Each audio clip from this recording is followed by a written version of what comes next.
My name is Amy Isabel, and I'm a member of First Unitarian Church and a resident of District 1. I moved to Philadelphia in 2022 to be closer to my sister and her family after many years of frequent moves for work.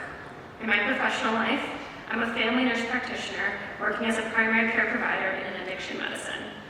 I work primarily with patients who are homeless or experiencing housing instability. In my job, I hear stories about the pain of housing costs and the difficulties of the shelter system daily. This also directly affects how I do my job. How can I treat diabetes if someone living outside can't store their insulin in a fridge? How can I manage asthma if someone has to decide between paying their rent or buying their inhaler? How can I help my patient keep their job if they work nights and their psychiatric medications are only dispensed at specific hours by shelter staff?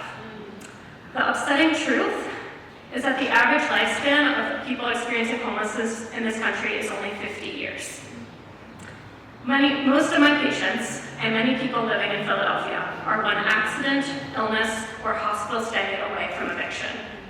One of my patients, whom I'll call Mary, delivered packages for UPS for 20 years until she tripped and fell down the front steps of her house, broke her ankle, and lost her job, leading to an eviction when she couldn't pay her rising rent. This started a downward cycle. So she lost her insurance that she got through her job, and she couldn't get her cast removed, causing a terrible skin infection that she couldn't properly care for in the shelter. Mary felt lost, and honestly, I felt lost too as her medical provider. This is the moral injury of my profession. How can I provide the standard of care that my patients deserve if there are such insurmountable barriers to this care? I've lived in District 1 in the same apartment since I moved to Philadelphia. It's close to my family, within walking distance to my job and my church since I don't have a car. This is my community. I feel very lucky to have the connections that I was wishing for when I moved to the city, and have been so warmly welcomed by you all. However, the reality of my job, like so many others, is student debt. I am in almost $160,000 of student debt. I work full-time at a well-compensated job, but the truth is that I will likely be priced out of my apartment next year as the rent increases and my student loan payment plans change.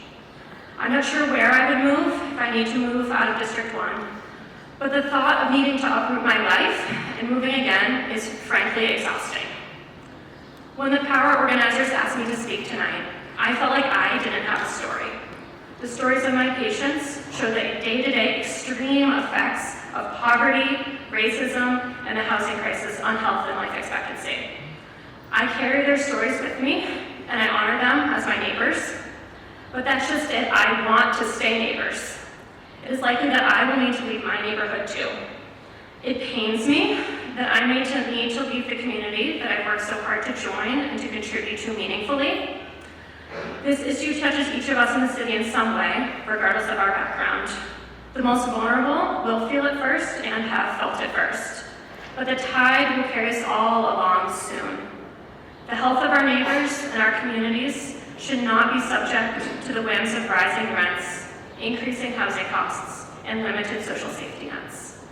Councilmember, again, thank you for being here tonight, and I ask you to join us as we work to stem the tide and to keep Philadelphia a city full of neighbors. Thank you all.